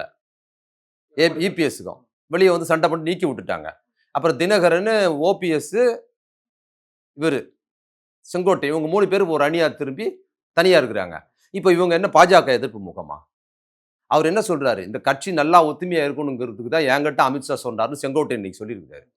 அவங்களுக்குள்ளாரே யாரு அங்க விசுவாசமா இருக்கணுங்கிற போட்டி இருக்கு. இவங்களுக்குள்ள என்ன போட்டின்னா, இவங்க என்ன அதிகாரத்தை மீறி நீ கட்சி ஒற்றுமையா இருக்கணுங்கிறது வா. என் தலைமையை தாண்டி பண்ணிட்டு நீ வருவியாங்கிறது எடப்பாடியோட எண்ணம். அமித்ஷாவோட இருப்போம். நாங்க அமித்ஷாவுக்கு அடிமையா இருப்போங்கிறதுல எல்லாத்துக்கும் ஒருமித்த கருத்து தான். யாருக்கு? செங்கோட்டையனுக்கும் இவருக்கும். செங்கோட்டையன் என்ன பண்றாரு? இவ்வளவு நாள் அவர் இருந்துட்டாரு. நமக்கு ஏதாவது கொடுங்கங்கிறது இவரோட ரெவென்யூ. அங்க எப்படி ஒண்ணா இருக்கும்போது ஓபிஎஸ், இபிஎஸும் மாறி மாறி துணை முதலமைச்சரும் அட்னஸ் போட்டாங்கல்ல மோடி கிட்ட. அது மாதிரி என்னை எந்த முறை வரும்போது எனக்கு ஒரு முக்கியத்துவம் கொடுங்க கட்சியில. நான் வரேன், நான் ஆளை கூட்டு வரேன். இன்னும் செல்வாக்கு வரலாங்கிறத இவங்க லாபி. 2 பேருமே பாஜகவோட அடிமைகளா தான் இருக்கிறாங்க. ஏன் எடப்பாடி ஒத்துக்க மாட்டாருன்னா, எடப்பாடி தலைமையை காலி பண்ணுகிற வேலையை இவங்க பாக்குறாங்க. அதை எப்படி எடப்பாடி ஒத்துப்பாரு? எடப்பாடியே தலைமை இல்லாத போது பாஜகவோட இருந்தான்னு இந்த அதிமுக சீரழிஞ்சா எடப்பாடிக்கு என்ன? முடிஞ்ச அதிமுக டோட்டலா க்ளோஸ் பண்ணாலும் க்ளோஸ் பண்ணுவாரு. அவருக்கு ஒண்ணும் இல்லைல்லங்க. அவரை ரீப்ளேஸ் பண்ணிட்டு அதிமுக ஜெயிச்சான்னு தோத்தான்னாங்க அவருக்கு. அதனால அவர் ஒருபோதும் ஒத்துக்க இல்ல மாட்டாரு. எடப்பாடி வீக்கன் ஆகுறாருன்றத விட அதிமுக வீக்கன் ஆகுது அப்படின்னா அந்த இடத்துல விஜய் வந்துருவாருன்ற ஒரு ஃபார்முலா இல்லைங்க, இவங்களுக்கு விஜய் நான் சொன்னல விஜய் தனி. இவங்களுக்கு வந்து என்னன்னா, இவங்க 2 பேரும் சேராத காரணம் சொல்றேன். 2 பேரும் ஒரே அலைவரிசையில இருக்கிறாங்க. இப்ப இவங்க வெளிய வந்திருக்கிறாங்கல்ல, நல்லா குறிச்சு வச்சுங்க. அதிமுக, விஜய் கட்சி கூட்டணி இருக்காது. இந்த அதிமுக அதிருப்தி ஆட்கள் இருக்கிறாங்கல்ல, இந்த உப்மா கம்பெனிஸ். டிடிவி தினகரன், அப்புறம் செங்கோட்டையன், ஓபிஎஸ். இந்த உப்மா கம்பெனியெல்லாம் ஒரு டீம் ஆர்கனைஸ் பண்ணி தாவேகாவோட சேரும். அதுதான் நடக்கிறதுக்கு வாய்ப்பு இருக்கு. பாஜகவின் இன்னொரு இவங்க பார்த்தீங்களா, இவங்க பாஜக எதிர்ப்பாளர் கிடையாது. நல்லா தெரிஞ்சுங்க. விஜயும் பாஜக எதிர்ப்பாளர் கிடையாது. இவங்க போய் அவரோட தான் சேருவாங்க. ஏதோ ஒரு சேரு முகமா சேர்ந்து அங்க இருந்துகிட்டு வண்டி ஓட்டலாம். இவங்க அதிமுகவில் சேர முடியலன்னா, இவர்கள் போய் சேருகிற இடம் அதுவாகத்தான் இருக்கும். இன்னும் சொல்றேன். திமுக கூட்டணியை டிஸ்டர்ப் பண்றதுக்கான ஒரே சோர்ஸ் இன்னைக்கு விஜய் தான். அதை பாஜகவும் நிகழ்த்தும். பாஜக இப்ப தனித்து விஜயை மெயின்டைன் பண்ணுவதன் மூலமாக எப்படி ஓட்டை வந்து முஸ்லீம் தலித் ஓட்டுகளை மற்ற ஓட்டுகளை பாஜக அதிருப்தி ஓட்டுகளை அந்த பக்கம் வாங்க முடியுங்கிறதுக்காக தனியா நிப்பாட்டி வச்சு பிரிச்சுட்டா திமுக பலவீனப்படுத்தலான்னு மாதிரி திமுக கூட்டணி ஏதாவது ஒரு இந்த பக்கத்துல திமுக கூட்டணி யாரையாவது எலெக்ஷன்ல சீட்டு பிரிக்கும் போது கூடுதலா சீட்டு வரலன்னா அவங்கள வெளியே வந்து விஜய் பக்கம் தள்ளி விடுறதுக்கு வாய்ப்பாக விஜய் வெளிதான் வைப்பாங்க. அப்ப இவங்க யாராவது அதிருப்தி வரமாட்டாங்களா? திமுக கூட்டணி யாராவது வெளியே வரமாட்டாங்களா? அவங்க வந்தாங்கன்னா ஒரு இடம் வேணும்ல. ஒருபோதும் பாஜக கூட்டணிக்கு போக முடியாது. அப்போ நீங்க பாஜக கூட்டணி இல்லாத இன்னொரு கூட்டணி எப்படி வந்து இஸ்லாம் ஓட்டும் தலித் ஓட்டும் திமுகவுக்கு வராம விஜய்க்கு போகணும் ஒரு மாதிரி ஒரு மடைமாற்ற கண்ணோட்டம் இருக்கோ அந்த கண்ணோட்டம் திமுக கூட்டணியில் இருக்கிறவங்க ஒருபோதும் பாஜக பக்கம் போக மாட்டாங்க. அவங்க என்ன பண்ணுவாங்கன்னா, வெளியில விஜய் இருக்கிறாரு, அவரும் பாஜக எதிர்க்கிறாருன்னா, அந்த பக்கம் போக வைக்கலாம் இவங்கள. யாராவது வருவாங்க உள்ள இருந்து அதிருப்தியா இருந்தா, அவங்களையும் சேர்த்துக்கலாம். சேர்த்துக்கிட்டாங்கன்னா, இன்னும் திமுகவை ஏதாவது பலவீனப்படுத்த முடியுமாங்கிற இந்த டார்கெட் தேர்தல்ல நடக்கும். அப்ப செங்கோட்டையன், இந்த சின்னம்மா பையன் சின்னம்மாவோட அக்கா பையன், அப்புறம் தினகரன், அதுக்கப்புறம் ஓபிஎஸ் இவங்க 3 பேரும் அமித்ஷாவோட ஆளு. இப்பவும் பாஜக நம்ம செங்கோட்டையனும், தினகரனும், சசிகலா எல்லாரும் என்ன சொல்றதுன்னா, இந்த அதிமுகவ அம்மா போனதுக்கு அப்புறம் காப்பாத்துனதே பாஜகன்னு தான் சொல்றாய்ங்க. எடப்பாடியோட தீவிரமான விசுவாசியா இருக்கிறாங்க. இவங்க எங்க போறாங்க? போனாங்கன்னா இவர்கிட்ட தான் போணும். போயிட்டாங்கன்னா இந்த கூட்டமைப்பு உருவாக்குவாங்க. இப்படிதான் அமைஞ்சதுன்னா. இதுல அடுத்ததாக மீனவர்களுடைய வாக்கு வங்கி. மீனவர்களுக்கு ஆதரவா கூட உண்ணாவிரத போராட்டம் தாவேக்கெல்லாம் பண்றாங்க. இப்போ அந்த போராட்டம் மீனவர்களுக்காக விஜய் இருக்கிறாரு. அது எல்லாமே இந்த சோர்ஸ் தான். அவர் கட்சி ஆரம்பிச்சிருக்கிறாங்க. ஒவ்வொரு பிரிவிலையும் உண்ணாவிரதம் வைக்கிறது, அவருக்கான ஒரு ஒரு விஜய்ன்னு சொன்னா அவர பார்க்குற கண்ணோட்டம் ஒண்ணு தெரிஞ்சுக்கங்க. தமிழ்நாட்டுல சினிமா மோகம், சினிமா பிரமுகர்களோடு பழகுகிற மோகம்ங்கிறது எல்லார்கிட்டயும் இருக்கு. நீங்க சாமானிய மக்கள், விஜய் ரசிகரா, தற்கூரிலாம் சொன்னா அதெல்லாம் விட்டுருங்க. சினிமாவுக்கு எதிரான மனோபாவம் கொண்ட முற்போக்காளர்ட்ட அது இருக்குது. சினிமாக்காரன் சீரழிச்சிட்டான் ஒருன்னு சொல்றாங்க. சினிமாவே நமக்கு பிடிக்காது. சினிமா கிடையாது. அப்படின்னு புரட்சிகரமா பேசுறவங்க, பெரியாரிய கருத்து பேசுறவங்க, அம்பேத்கரிய கருத்து பேசுறவங்கலாம், ஒரு சினிமா இயக்குனரா இருக்கிறவர் யாராவது ஒருத்தர் பழகிட்டாருன்னா, மொத்தத்தையும் அவங்களுக்காக குடுக்கறதா இருக்குது. ஏதோ ஒரு டைரக்டர், ஏதோ ஒரு நடிகர் வந்துட்டாங்கன்னா, அவரு குடுக்குற வேல்யூ ரொம்ப சினிமா இருப்பாங்க. ரொம்ப புரட்சிகரமா பேசுறவங்க, சிந்தனையா இருக்கிறவங்க, கொள்கை சார்ந்து பேசுறவங்க, அவங்களெல்லாம் வச்சு கூட்டம் நடத்துறதோடும், ஏதோ ஒரு படத்துல வந்து சினிமாவுல வந்து முற்போக்கா சொல்ட்டாரு. இவரு வந்து பாஜகவ மறைமுகமா சொல்ட்டாரு. சாதிய மறைமுகமா பண்ணிட்டாரு அப்படின்னு சொல்ட்டா, அவங்கள ஸ்டாரா கொண்டாடுற மனோபாவம் எளிய மக்கள் மத்தியில இல்ல. இங்க இருக்குது. இவங்க கிட்ட இருக்குது. ஒரு நடிகர் வந்துட்டாருன்னா, அவர கொண்டாடுற மனநிலை இருக்குது. அவங்களோட பழகுறது இருக்குது. அதுக்குன்னே அ வ வ இது ஒரு படம் ரிலீஸ் ஆயிடுச்சுன்னா, அவங்கள கூப்பிட்டு அவங்களோட பழகுறதுக்குன்னு விமர்சன கூட்டம் நடத்துறதெல்லாம் இருக்குது இங்க. யார்கிட்ட இருக்குது? சினிமா விமர்சனம். ஆஹா! இவர் மாரி சினிமா டைரக்டரே இல்ல. இவர் மாரி நடிகரே இல்ல. அவர்ட்ட விருது குடுக்குறது அவங்களுக்கு. பல அமைப்புகள் இருக்கு. தமிழிசா மாரி பல அமைப்புகளு, அந்த காலத்துல கமலஹாசன்ல இருந்து மதனுக்கு பாராட்டு விழா. மதன் ஒருத்தர் மோசமான வசனம்லாம் எழுதியிருக்கிறார் படங்கள்ல. அவருக்கு பாராட்டு விழா நடத்துறது. அதுல இருக்கிற பார்த்தீங்கன்னா, பெரும்பான்மையானவங்க அதுல இருக்கிற சினிமாக்களோட பழகுறது. அப்படியே சினிமால வசனம் எழுதுற வாய்ப்பு வாங்குறது. இந்த தொடர்புல இருக்குது. அப்படியே வளர்ந்து வளர்ந்து இன்னும் சாதாரணமா இருந்து, அதன் மூலமா பாராட்டு விழா நடத்தி, அதுக்குள்ளமா போய், அப்புறம் ஆனந்த விகடன் விமர்சனம் எழுதி, அதுல போய் ஸ்டாரா போய், சினிமாக்காரர்களோடு தொடர்பு வைத்துக் கொள்வதும், அவர்களோடு நட்பாக இருப்பது, நீங்க ஈஸியா அக்சஸ் பண்ண முடியுது அவங்களால. எவ்வளவு பெரிய பிரமுகரா இருந்தாலும், ஒரு சினிமாக்காரர் ஈஸியா ரீச் பண்ண முடியும் அவர. சினிமாவுக்கு அவருக்கு சம்மந்தம் கிடையாது. நீங்க ஒரு முற்போக்காளர் இருக்கீங்க, சமூக மாற்றத்துக்கு பேசுறீங்கன்னு சொன்னா, உங்களால அக்சஸ் பண்ண முடியாது. நீங்க ஒரு ஒரு ஒரு 20, 25, 30 வருஷமா ஒரு துறையில இயங்குறீங்க. சினிமா அதெல்லாம் இல்லாம, எந்த எதிர்பார்ப்பும் இல்லாம, மக்கள் மனமாற்றம், மக்கள் விஷயத்த இயங்குறீங்கன்னும்போது, அது அந்த தலைப்புக்குள்ளார, அந்த சப்ஜெக்ட்டுக்குள்ளார ஒரு கூட்டம் நடத்துறாங்கன்னா, அதுல சிறப்பு விருந்தினரா திடீர்னு ஒரு சினிமா இயக்குனரையோ, அல்லது சினிமா நடிகரையோ கூப்பிட்டாங்கன்னா, பப்பரப்பேன்னு இவங்க பேர் போடுவாய்ங்க பெருசா. அதுல பார்த்தீங்கன்னா, 30 வருஷமா, 40 வருஷமா கட்சிக்காக, மக்களுக்காக பேசின பெரிய சிந்தனையாளரு, பெரிய மார்க்சிய கருத்து கொண்டவர் பேர்ல அப்படியே ஃபுட் நோட்ல லென்ஸ் வச்சு தர்ற மாரி சின்னதா போடுவாய்ங்க. இது என்ன மனநிலை காட்டுது? தமிழ்நாட்டுக்குள் ஒரு சினிமா நடிகர்களோடு பழகுவது என்பது இங்க எல்லார் மனதிலும் ஊறி போயிருக்குது.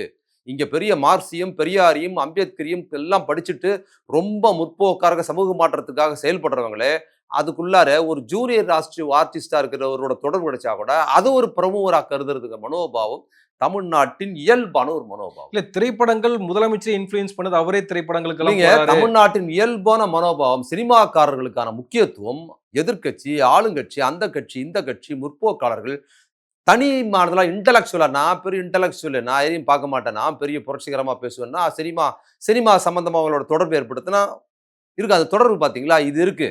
அப்போ சினிமாவுக்கு எதிரான மனோபாவமும், சமூகத்தில் முற்போக்கு பாத்திரம் வகிக்கிறவங்ககிட்டயும், சமூகத்துல சினிமாவோட தொடர்பு இல்லாம, சினிமா நடிகர் சீரழிக்கிறாங்கிற கண்ணோட்டம் உள்ளவங்ககிட்டயே சினிமாவை சார்ந்தவர்கள் மிக தீவிரமான இன்ஃப்ளூயன்ஸ் பண்றாங்கன்னா, சாதாரண விஜய் ரசிகர்களோ, சாதாரண மக்கள் மத்தியில் ஒரு நடிகர் என்ன பிம்பத்தை ஏற்படுத்துவார்ங்கிற கருத்துக்கு வரேன். இவங்கலாம் அவங்களுக்கு ஓட்டு போட்டுருவாங்கன்னு சொல்ல முடியாது. யாரு? இப்ப சினிமால வந்துட்டாரு, ஒரு நடிகர் வந்துட்டாருன்னா, அவர் மூலமா இவங்க ஒரு மகிழ்ச்சி. எனக்கு ஒரு நடிகர பார்த்தேன். எனக்கு நடிகர் பழக்கம். அந்த டைரக்டர் நம்ம ஃப்ரெண்ட் தான் அவரு. நம்ம ஸ்கிரிப்ட் எல்லாம் பேசுவாரு. நம்ம கதையெல்லாம் பாராட்டி ஃபோன் பண்ணுவாரு. நம்ம ஆளு தான் அவரு அப்படின்னு சொல்லுறோம்ல, இவங்களுக்கு ஒரு மகிழ்ச்சி இருக்கு பார்த்தீங்களா? அந்த கொண்டாட்டம். பெரிய வெளியில பார்த்தீங்கன்னா, அந்த தோட்டம் இருக்காது. ஆனா உள்ளூர பார்த்தீங்கன்னா, ஒரு பிரமுகரா சினிமாக்காரோட பழகுறதுல ரொம்ப நெருக்கமா இருக்கும் இவங்களுக்கு. நீங்க ஒண்ணும் இல்ல. நீங்க வேற ஏதாவது ஃபோன் பண்ணி எப்பயாவது கேட்டீங்கன்னா, "எனக்கு டைமே இல்லம்மா. ரொம்ப பிஸியா இருக்கேன்." ரொம்ப பிஸியா இருக்கு. டைமே இல்ல. இந்த புத்தகம் எழுதிட்டு இருக்கேன். அது ஒரு மீட்டிங் இருக்கு. ரொம்ப டைமே இல்லம்பாய்ங்க. சினிமா தரப்புல இருந்து யாராவது ஒரு சினிமா டைரக்டரோ, யாரோ சினிமா பிரமுகரோ ஃபோன் பண்ணி, "சார் இன்னைக்கு சாயந்திரம் ஒரு 5 மணிக்கு வர முடியுமா?" 4 மணிக்கு ஃபோன் பண்ணா, "சார் 4:30க்கு வந்துடுறேன் சார்ன்னு" போயிடுவாய்ங்க. இது யார்கிட்ட? முற்போக்காளர்ட்ட இந்த மனநிலை இருக்குதுன்னா, நீங்க சாமானிய சினிமாவ பற்றியான அப்படி ஒரு மோகம் தமிழ்நாட்டுக்குள்ள சுத்தி வளைக்குது. ஒரு சினிமா பிரமுகரா இருக்கிறவர்கள் யாரையும் எப்போதும் ரீச் பண்ண முடியும் தமிழ்நாட்டுக்குள்ள. அது ஆளுங்கட்சியா இருந்தாலும் சரி, எதிர்க்கட்சியா இருந்தாலும் சரி, மோடியா இருந்தாலும் சரி, யாரா இருந்தாலும் அவங்க வந்து அக்சஸ் பண்ண முடியுங்கிற ஒரு பெரிய இது. அந்த பிம்பம் எளிய மக்கள்ட்ட எப்படி இருக்குங்கிறத புரிஞ்சுக்கங்க. இவங்க யாரும் போட்டுற மாட்டாங்க. ஓட்டு போட்டுற மாட்டாங்க அதுக்காக. அவர் கட்சி ஆரம்பிக்கிறாருன்னா ஓட்டு போட்டுடலாம். தலைவர ஒத்துக்க மாட்டாங்க. அந்த மனநிலை பார்த்தீங்களா, பிரமுகர பார்க்குற மனநிலை புரட்சிகரமா இருக்கிறவங்க, முற்போக்கா இருக்கிறவங்க, அல்லது ஒரு பெரிய கட்சியின் தலைவரா இருக்கிறவங்க கிட்டயே சினிமாக்காரங்கலாம் நெருக்கமா டக்குன்னு போய்க்கலாம், டக்குன்னு பார்த்துக்கலாம், எப்போ வேணுமாலும் பார்த்துக்கலாம். 24 ஹவர்ஸ் 24 மணி நேரம் சர்வீஸ் மாரி அவங்க எப்போ வேணுமாலும் இவங்கள பார்த்துக்கலான்ற முறை இருக்கு பார்த்தீங்களா? இவங்ககிட்ட இருக்குன்னா, அப்ப சாதாரண மக்கள் மத்தியில எப்படி இருக்கும்? அந்த மனநிலை அப்படி இருக்குது. அப்ப விஜய் மாரி ஒரு ஸ்டார் நடிகர பார்க்குற மனோபாவம் எளிய மக்கள்ட்ட எப்படி இருக்கும்?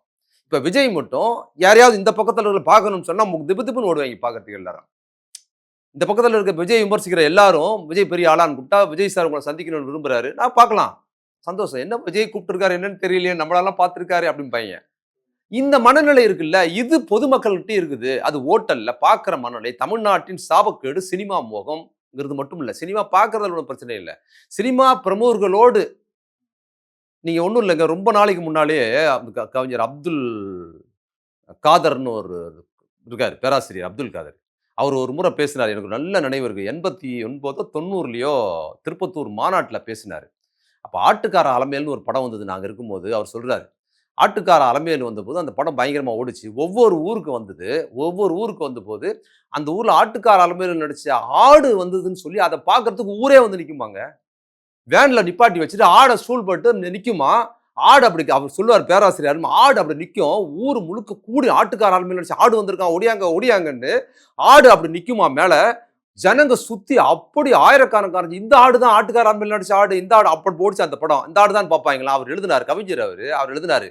ஆடு கம்பீரமாக மனிதனை போல் நின்றது. மனிதன் ஆடுகளை போல் மந்தையாக நின்று பார்த்தான் எழுதுவார். இந்த மனோபாவம் இருக்குது.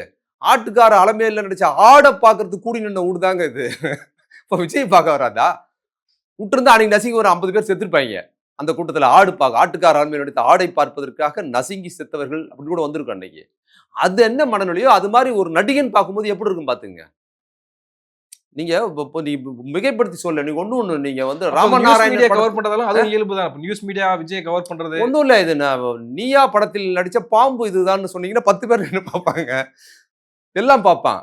பிரமுகர்கள் வருவாங்க. இதுதான் நீயா படுத்த பாம்பா நல்லா இருக்க. உட்காருங்க பக்கத்துல உட்காருங்க.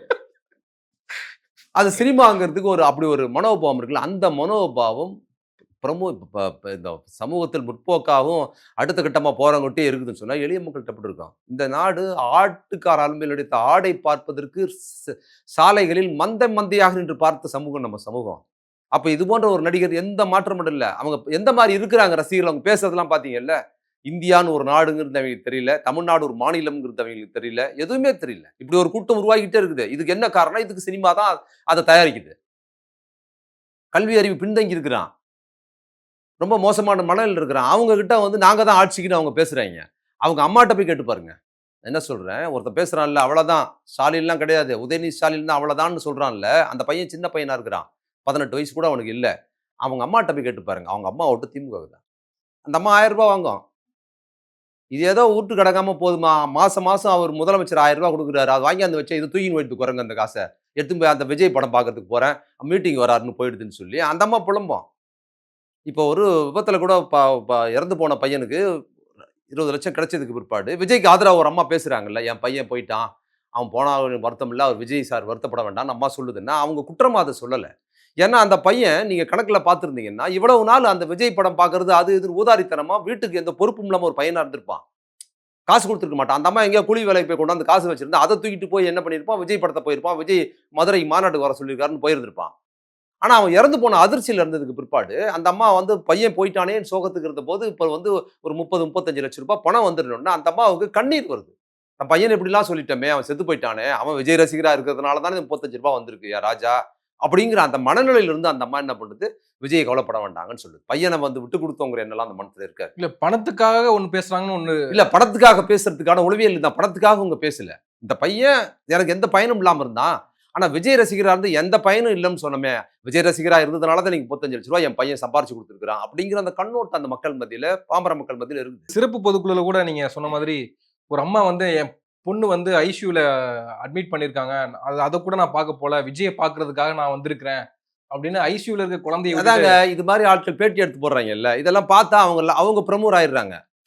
இன்னொரு விஷயம் என்னன்னா, விஜய் கவனத்துக்கு வர முடியுது. அந்த குழந்தை ஐசியூல இருக்கோ இல்லையோ, இப்ப அப்படி சொல்ற ஒரு டண்டர உருவாக்கிறாங்க. ஆளாளுக்கு போய் பேட்டி எடுக்கிறது. இப்ப சொன்ன உடனே அவங்கலாம் பிரமுகர் ஆகுறாங்க. இந்த பெண்ண போடுறாங்கன்னு சொல்லும்போது, விஜய் கவனத்துக்கு போகுது. விஜய் கட்சியில வந்து அவங்களுக்கு முக்கியத்துவம் கிடைக்குது. அந்த ஊர்ல வந்து விஜய் ரசிகர் மத்தவர்லாம் வாங்கம்மா நீங்க தானான்னு பேசுறாங்கன்னு தெரிஞ்ச உடனே, இப்ப இது ஒரு ட்ரெண்டா மாறும். என்ன ஆகும்னா, நான் என் பையன இவங்களே சும்மா இருந்தா கூட இவங்க கொண்டு போய் ஐசியூல சேர்த்து விட்டுட்டு விஜய பார்க்க வந்தேன்பாய்ங்க. அந்த மனநிலையை கொண்டாட ஆரம்பிக்கிறாங்க. அதன் மூலமா அவங்களுக்கு பிரமுகர் அது ஒரு வீடியோ, அது ஒரு பேட்டியாங்க. அத ஏங்க எடுத்து போடுறீங்க நீங்க? அத ஏன் சேனல்ல ஒளிபரப்புறீங்க? அது என்ன அதுல ஒரு முக்கியத்துவம் கூட. அத உடனே பாத்தியா இவள்லாம் ஒரு தாயா? அப்படி இந்த பக்கத்துல 4 பேர் அந்த அம்மாவ திட்டுவாய்ங்க. அந்த பக்கத்துல பாத்தியாடா இதான்டா எங்க விஜய் கிடைச்சதுன்னு போடுவோம். அந்த அம்மா என்ன பண்ணுது? அந்த அம்மா ஒரு பிரமுகம் ஆயிடுது. அப்புறம் எங்க வீட்டு முதல்ல வந்ததுல ஒரு அம்மா பேசுனாங்கல்ல, அந்த அம்மா வந்து எனக்கு எங்க வீட்டுக்காரர விட எங்களுக்கு விஜய் தான் பிடிக்கும்னு அம்மா சொல்லுச்சுன்னா, வீட்டுக்கார் இடத்த விஜய்க்கு அந்த அம்மா குடுக்கல. அப்படி ஏதாவது பெண் குடுக்குமா? வெளிப்படையா குடுக்குற எண்ணம் இருந்தா அந்த அம்மா அப்படி வெளிப்படையா பேசுமா? அந்த எண்ணம் கிடையாது. அது எமோஷனலா அந்த அம்மா சொல்றாங்க. எனக்கு வீட்ல அந்த அம்மாவுக்கு வீட்டுக்காரர் தான் ரொம்ப முக்கியம். எதையாவது ஒண்ணு மிகைப்படுத்தி சொல்லணும்ல. சொன்னா அதோட வேல்யூ இருக்கும்ல. அது மாரி தான் அது. உதாரணம்லாம் சொல்லுவாங்கல்ல, குழந்தைய விட எனக்கு முக்கியம். அத விட முக்கியம் உதாரணம் சொல்லுவாங்கல்ல. அது மாரி ஒரு உதாரணம் அது. அந்த அம்மாவுக்கு வீட்டுக்காரர் தான் முக்கியம். விஜய் முக்கியம் இல்ல. அந்த அம்மா வாழ்க்கையிலேயே வீட்டுக்காரர் தான் முக்கியம். அத என்ன பண்றது? எனக்கு முக்கியம் அந்த அம்மா கல்யாணம் ஆகும்போது என்ன சொல்லியிருக்கோம்? எனக்கு எங்க அப்பாவோட, எனக்கு எங்க அண்ணன விட எனக்கு விஜய் தான் முக்கியம்னு சொல்லியிருக்கோம். கல்யாணம் ஆனதுக்கு அப்புறம் வீட்டுக்காரர் தான் முக்கியமா மாறுனதுனால, அந்த அம்மா என்ன பண்ணுது? எனக்கு என் வீட்டுக்காரனோட விஜய் தான் முக்கியம்னு சொல்றத நீங்க அப்படிதான் புரிஞ்சுக்கணுமே தவிர, விஜய் ஒரு வீட்டுக்காரர் நினைக்குதுன்னு சொல்லி அந்த பெண்ணை இழிவா பேசக்கூடாது. இதெல்லாம் அதுல வினையாற்றுது. இதுதான் நான் சொன்னேன்ல ஒரு சினிமா மோகம். ஒரு எழுத்தாளரா இருக்கிறவரு, ஒரு முற்போக்காளரா எழுத்தாளரா இருக்கிறார், மத்தவங்க இருக்கிறாங்க, சமூக மாற்றமா இருக்கிறவங்கள திப்பு திப்புன்னு ஓடுறாய்ங்க. 4 மணிக்கு கூப்பிட்டா 4:30க்கு ஃபங்ஷனுக்கு கூப்பிட்டு பாராட்டு விழா நடத்துறாங்க. ஏதோ ஒண்ணு நடத்துறாங்கன்னா, அந்த பெண் அப்படி இருக்கிறதுல ஒண்ணும் பெரிய ஆச்சரியம் இல்லன்னு நான் கருதுறேன். அது வந்து ஓட்டா மாறாதுங்கிறத சொல்றேன். ஆடு, ஆடுதான். என்ன ஆட்டுக்கார அலமையில் நடித்த ஆடை பார்ப்பதற்கு கும்பலா கூடுனாங்க. ஓட்டெல்லாம் போடல. அது பார்க்குற மனோபாவம் இருக்குது. ஆனா அதுக்காக ஓட்டெல்லாம் அவருக்கு கிடைக்காதுன்னுலாம் சொல்ல முடியாது. ஓட்டு கிடைக்குது. இந்த பசங்கலாம் பேசுறானுங்கன்னா, அந்த பசங்கலாம் ஓட்டு போடுவானுங்க. ஓட்டு இருந்துச்சுன்னா, அந்த பசங்க கண்டிப்பா ஓட்டு அவருக்கு தான் போடுவானுங்க. ஆனா அந்த குடும்பத்தில இருக்கிறவங்க ஓட்டு அவருக்கு விழாது. அந்த குடும்பத்தில இருக்கிறவங்க தமிழ்நாடு அரசின் முதலமைச்சரோட அலைவரிசையில இருக்கிறாங்க. அந்த குடும்பத்தில இந்த மாசம் மாசம் ரூ. 1000 பணம் குடுக்குறது, அந்த அம்மா வேலைக்கு போச்சுன்னா கட்டணமில்லா பேருந்து குடுக்குறது, குழந்தைகள பள்ளிக்கூடத்தில ப ப ப காலை உணவு திட்டத்தில குடுக்குறதுன்னு பல்வேறு திட்டங்கள்ல விஜய் ரசிகர்களா வெளியில வந்து திமுக இழிவா பேசுகிற பெண்கள், தாய்மார்கள் இருக்காங்கல்ல, அந்த பெண்கள் எல்லோரும் திமுகவுக்கு ஆதரவா தான் இருக்கிறாங்க. அவங்க வீட்ல போய் பேட்டி எடுக்க மாட்டாய்ங்க. செத்து போனா போய் எடுப்பாய்ங்க இவனுங்க. நீ பேசுறான்ல உங்க அம்மா யாருக்கு ஓட்டு கேளுங்க. அவங்ககிட்ட போய் கேளுங்க. இதுதான் எதார்த்தம். ஏன் நான் சொல்றேன், எனக்கு நான் ஒவ்வொரு ஊரா போய் பார்க்குறேன். சாமானிய மக்கள் அவங்ககிட்ட பார்க்குறேன். அவங்களோட உணர்வு இப்படி இருக்குது. அவங்களோட வாழ்க்கையோட இந்த 4 1/2 ஆண்டு கால எளிய மக்களுக்கான திட்டங்கள் பின்னி பிணைந்து இருக்குது. அது பிரம்மாண்டமா இருக்குது. அத மறைக்கிறதுக்கு இவங்கலாம் திரும்ப திரும்ப பல்வேறு விஷயங்கள் பேசிட்டு இருக்காங்க. நன்றி. நிறைய விஷயங்கள பகிர்ந்திருக்கீங்க. நெறைய விஷயம் என்னங்க. ஒரே எப்போ பேசுறேன் அந்த ஒரு விஷயம் தான் பேசுறேன். அடுத்த பேட்டி கண்டிப்பா விஜய் பத்தி பேசக்கூடாது. இப்பயே சொல்ட்டேன்.